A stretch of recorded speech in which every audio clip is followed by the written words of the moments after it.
All right, Rock Minuch, Jimmy B out here, Casino, Arizona. It's, you see Casino, Arizona, they've been really kind of promoting local. We have Tom Chambers on last week here, and you see Gonzo, you see all the local guys, and Charles Barkley happens to come in here once in a while. You like this casino, don't you? I do. I come here. I was in here yesterday. It was packed. There's not many people. It's only one game, though, so.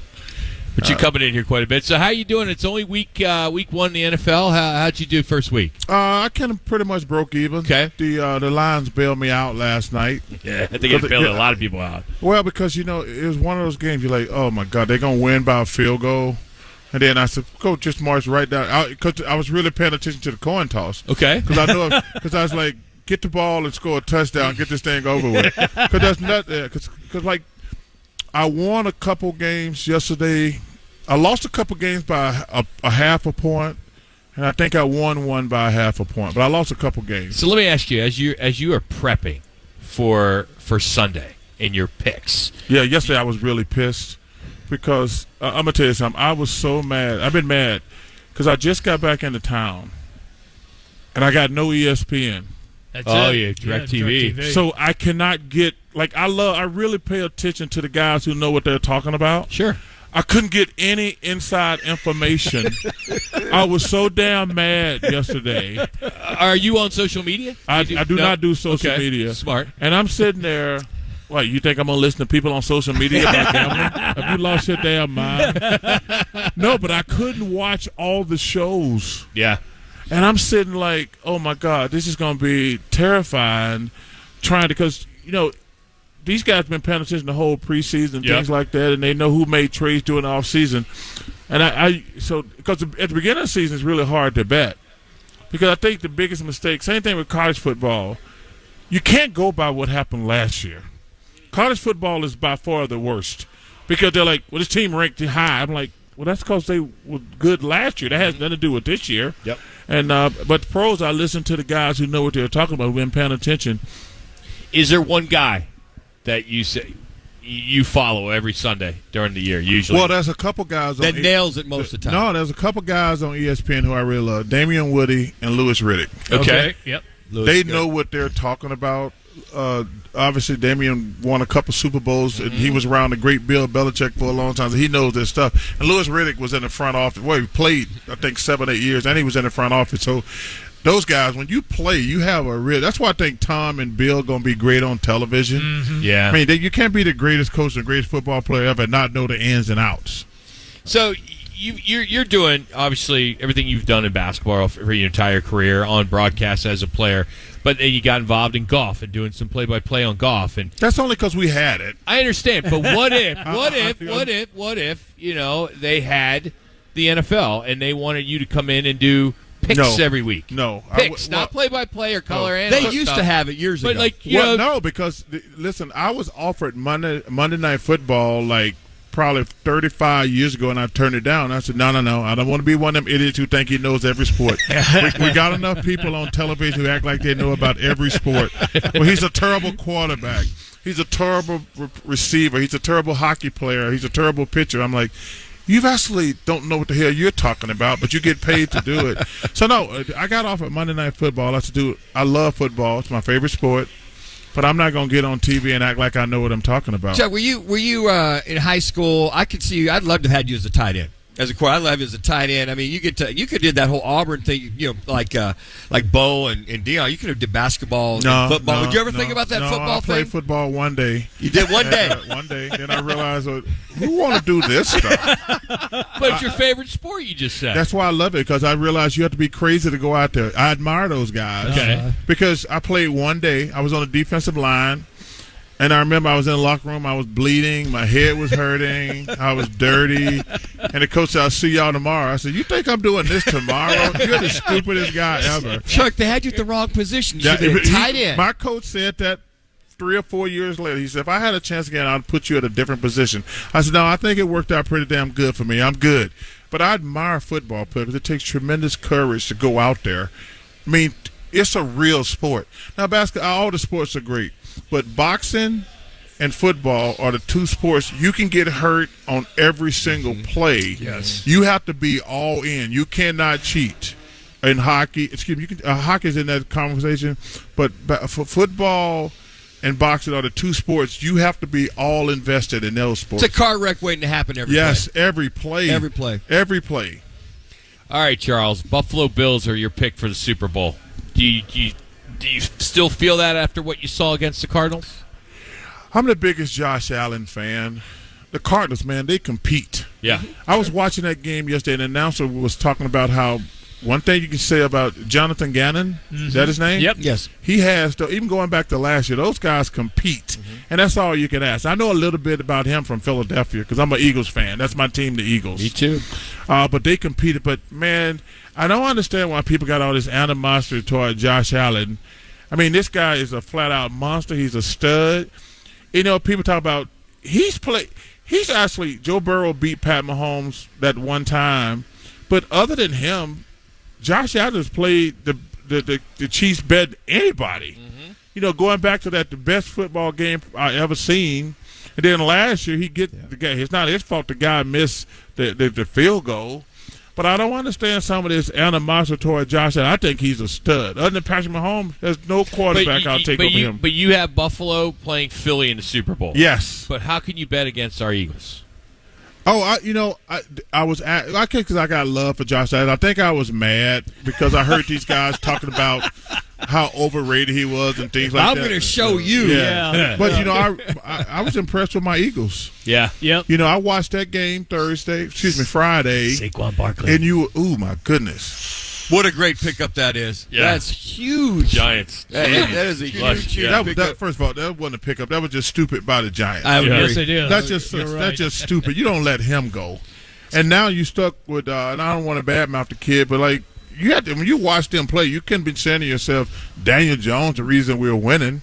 That's a fireable offense, in my opinion. And I think, Kayla, that now that Moore is your offensive coordinator, I think he's been adding more creativity. Kellen Moore, your offensive coordinator, creativity. What I saw with Saquon Barkley, with receiving core, Jalen Hurts. I mean, I think Hurts now doesn't have to run as much. He's got more to throw to. Yeah. But Barkley is that common denominator. Yeah, but I thought the coach in Philly screwed up, to be honest with you. When he lost those two coordinators, the coach in Indy and the coach here, who are fantastic and got bright futures, I thought he just hired two friends to take over. He may have. And I think I thought that was the big mistake because one thing I know about the NFL, you never fire coaches in the middle of the season. They fired both coaches in the middle of the season. Yep. But that goes to show you, I don't mind coaches hiring their friends, but you need to do an in-depth search and see are they the best qualified for the job. And clearly they were not. Well, the change then was Brady becoming the offensive coordinator for the Bills last year, and they let I forget the guy's name, former quarterback, let him go. Dorsey.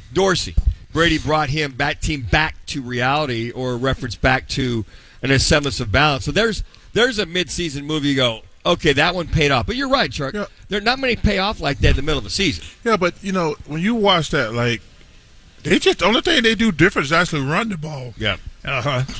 Dorsey got away from that in Buffalo last year. Yeah, he did. Hey, Charles Barkley was here on Fox Sports 910. Charles, as an Eagles fan, you see Dak Prescott getting $240 million contract extensions, making $60 million.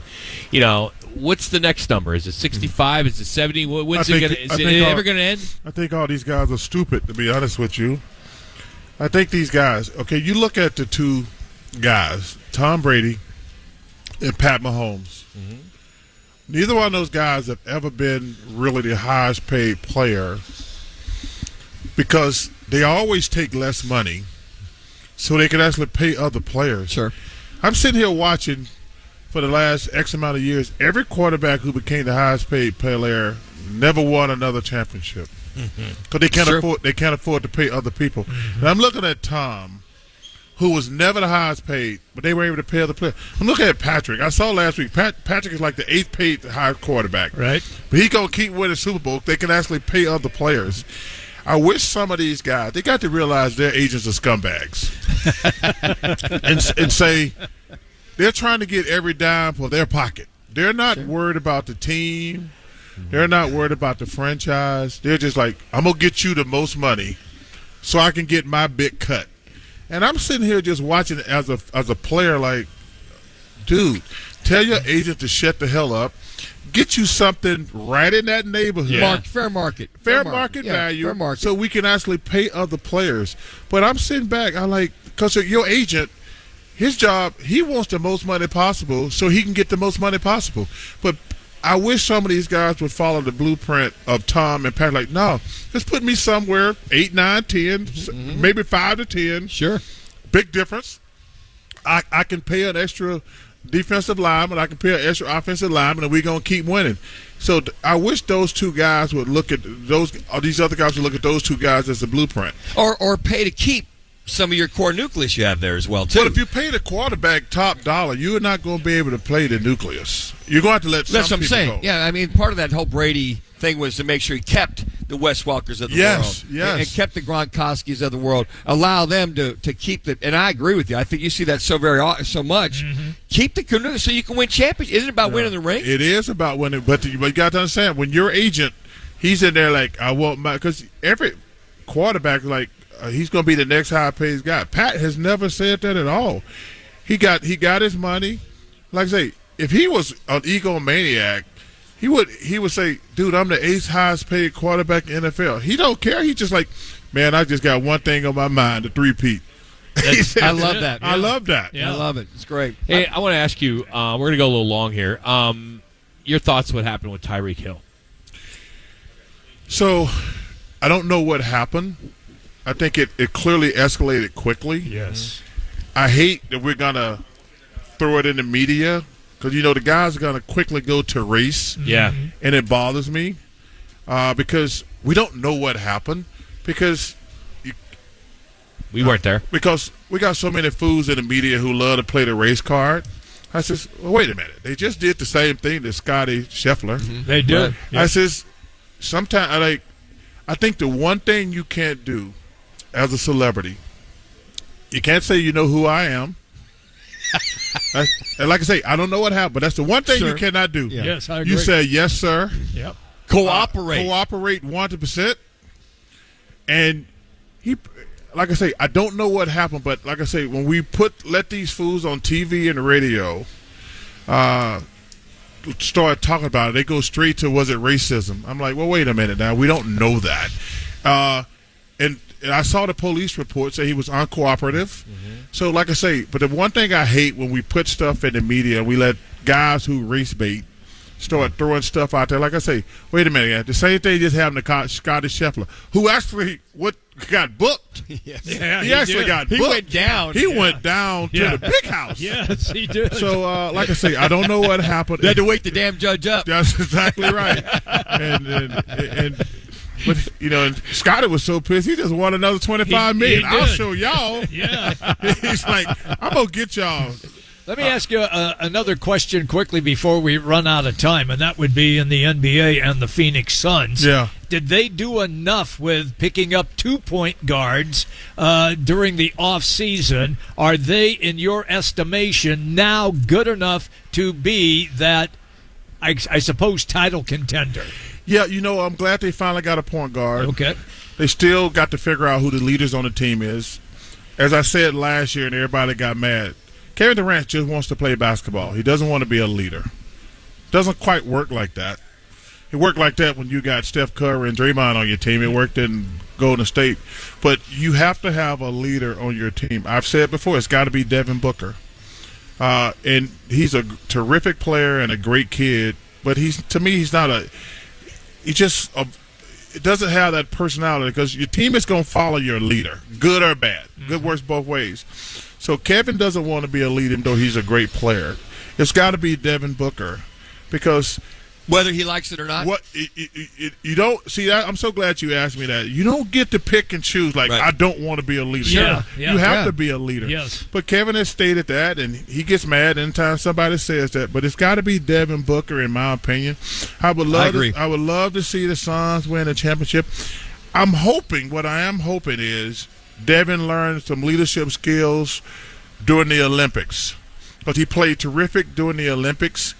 And I'm hoping that he learns, like, man, every team has to have leaders. I agree. They have to have vocal leaders. You can't be quiet leaders. You have to be vocal leaders because your leadership is not for you. is for those other guys, 7, 8, 9, 10, 11, because they need somebody to follow.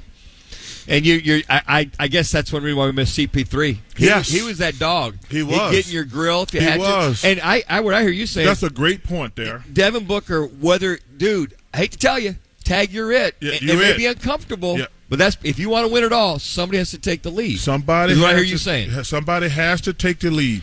And like I say, Kevin's a great player. Devin's a great player. But Chris I've said he's one of the best leaders we had in the NBA. Somebody has to be the voice of the locker room. And the coach is important. Mm-hmm. But players listen to other players more than they do coaches. Every player who's ever played a sport before know, hey, our coach, we love our coach. But the other guys in the locker room, those are the guys other people listen to. Charles, Dream Team 1, Dream Team 2. Where are you comparing this team that just won? They didn't play the right way. They played way too slow. Okay. They didn't because if you go back and look at the only 2 games they had, they only played fast and hard the fourth quarter against Serbia. They should have been doing that the first quarter. Mm-hmm. I don't think they played enough players. I thought Jason Tatum and Halliburton both should have played because Halliburton should have played because he's a pure point guard who's going to push it. The one advantage America always has, we're going to go to the bench. We bringing in Jason Tatum. Yeah. Serbia is not bringing in Jason Tatum. They only had 2 NBA players. Mm-hmm. You telling me the second best player on Serbia was Bogdanovic. Mm-hmm. You can't play Jason Tatum or Halliburton, but they were playing too slow. Joker was walking the ball up and down the court. Yes. Using the whole shot clock. I said, don't let him do that. He's the best player in the world. He's so smart. He was just walking up and down the court. He took the ball out and just let's roll it up the court. I said, no, you got to press them the whole game, wear him down, wear those other guys who can't play down. They did not do that. They played way too slow. I'm glad they wanted the gold medal. Because I told them if they don't win the gold medal, they can't come back. Was that one of those thank God Steph Curry got hot moments? Yes. Was he totally? Was that amazing? It was amazing. Oh. It was. But if not for them getting hot, they might lose that game. Because we've lost the intimidation factor. Uh-huh. The other countries aren't intimidated anymore. Can I get 2 shout-outs? Yeah. Please. I'll give it a shout to the great Al McCoy. Yes. I love you, Al. Thank you for everything you did for us and the city of Phoenix and the Suns. And I just found out James Earl Jones just died. Oh no, man. Wow. One of the best who ever did it, but phenomenal life, phenomenal career. But got to give a shout out to Al McCoy, man. Wow. Could you impersonate him at all? No. No. But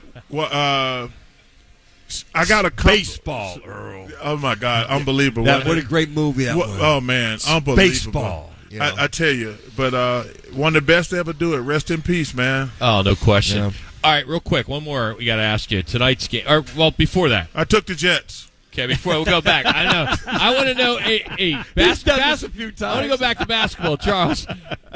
So what's the latest on you? Where are we going to see you this year for basketball? Well, we got one more year on TNT. Okay, all right. Yeah. One more, then what? I have it's not going to be one of those, Derek Jeter last year kind of deal, right? We're going to have a, No, we're going to lose it. We've already lost it. Let's get that out of the way. Yeah. I have zero idea what's going to happen after next year. I don't. It's the best show You guys in sports. Thank you. Appreciate the kind And you words. know that. You get that. It's the best But I show. tell you, people are like, we've lost it. I have zero idea what's going to happen after that, to be honest with you. Okay. But, Charles, there's some rumors that the show could still go on without carrying the NBA. How could you do that? That's exactly what I said.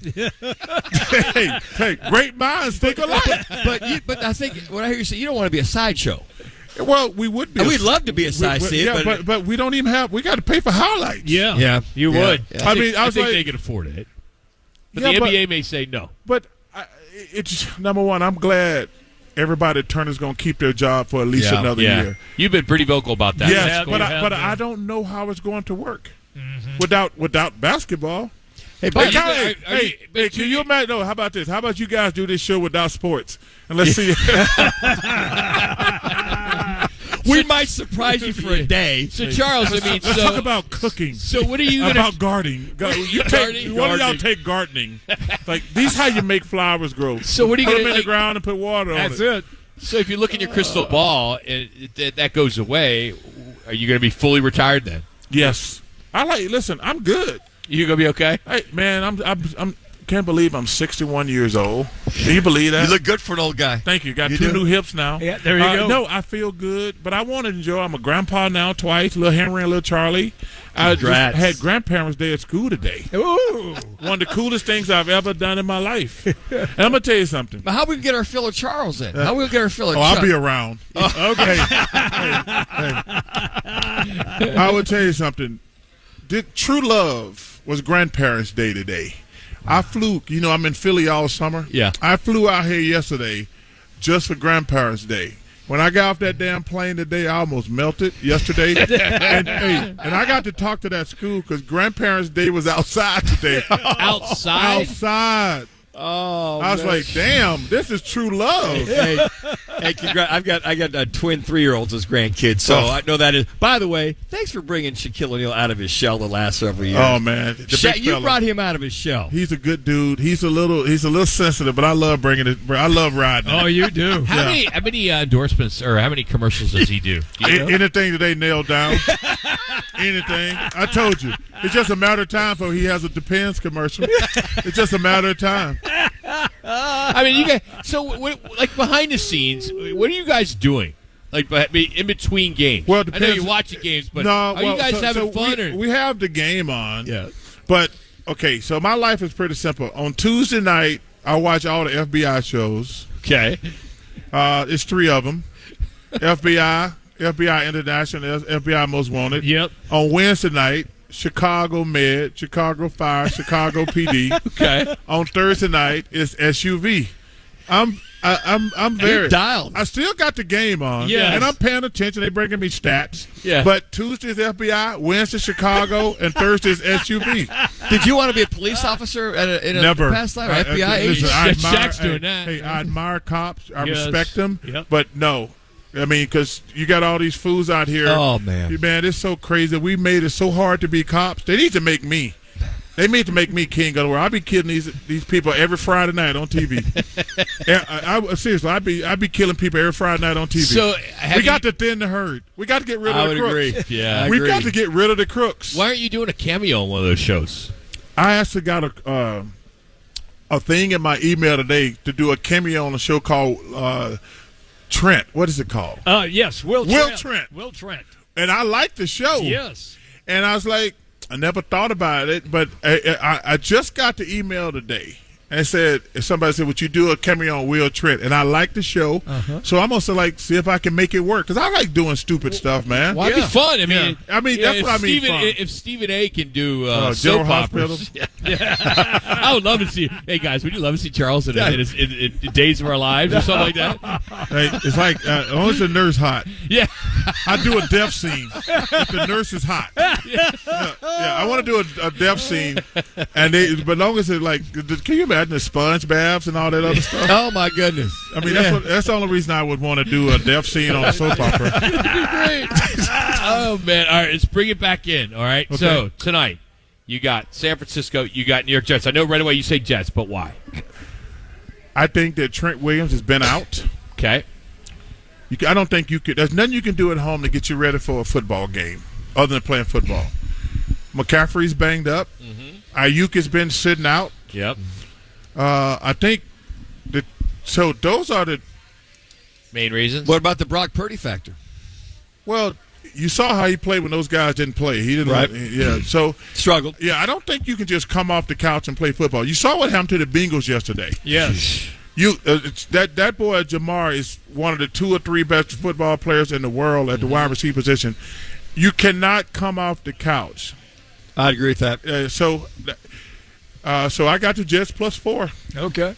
Jets +4. All right. And then looking ahead, when do you start kind of looking at, in between the FBI shows, when do you start looking at, all right, what are your Saturday games? And your alma mater, we're sorry. Our next guy we have coming on, Frank Sanders, also played at Auburn. So let me tell you something. Your boy Frank's coming Yeah, on. I did on not. Yeah, tell Frank I said hello. I love Frank. I cannot believe how many friends that I have with the cow. Max Homa, Jason Kidd. Yes. They're blowing up my phone. I didn't even know they went to Cal. They're talking trash. I'm sitting there watching the game, and I'm pissed. Jason Kidd's calling me. He says, let's make a bet. So I got to wear a Cal jersey the first time to Mal. Oh, wow. Max is hiding out in the weeds, getting ready for the President's Cup. He's blowing my phone up. I'm like, I forgot Max had went to Cal. Colt Nose is killing me. He didn't even go to Cal, but he's ragging me about Auburn losing to Cal. Yeah, I saw some stat today that Cal quarterbacks have started more Super Bowls than any other college. Really? Yeah. That's which I find very hard to believe. Joe Kapp, Craig Morton, Vince Ferragamo, Aaron Rodgers, and Jared Goff. Wow. They have the most alumni. Why can't nobody give Jared Goff those flowers? Oh, I think they do now. He's terrific. I think he got a bad terrific. rep. Yeah. He's got a really bad rep. Yeah, he got a bad rep. I think that when things kind of shut down with the Super Bowl, and he didn't do anything against the Patriots, they struggled. Then the trade was the best thing that ever happened to him to go to Detroit because they believed in him They to take the still ring. never give him the credit he deserves. I mean, agree. number one, he got to a Super Bowl. Exactly. And let me tell you something. I got a man crush on Dan Campbell. Oh, I love Dan Campbell. Do you like that Applebee's commercial? I did. I just saw that one, actually. But as much as I love Dan Campbell, those two calls he made in that NFC Championship game cost the Niners. Cost the Lions that game. Sure did. You got to kick those field goals, man, on the road especially. Yep, absolutely. You can't coach the way you do during the regular season. Those two not scoring plays cost the Lions that game. Amen. You got to take the points. You got to. Because number one, you make it a 3-score game that first time. Yep. It's a 3-score game. But the second time, the house is on fire. Yes. But at least you tie the game up. Once you do not get it, the game is over. But after the house was on fire, he kicks that field goal. Okay, it's a tie game. That puts the pressure back on the Niners. Sure. Yeah, as much as I love Dan Campbell, that was You not are good. preaching to the choir. Oh, son. my goodness. Charles, thanks for some time, man. No problem, appreciate brother. you, man. We appreciate you coming out here. We'll see you at the golf course. I'll see you at the golf course. Stay out of my neighborhood, too. Charles Barkley joining us. We're going to come back. Frank Sanders will continue Auburn Tigers on Rockin' Minuch with Jimmy B today. So we'll come back with more from Casino Arizona and the Sportsbook. It's Rockin' Minuch with Jimmy B. Fox Sports 910.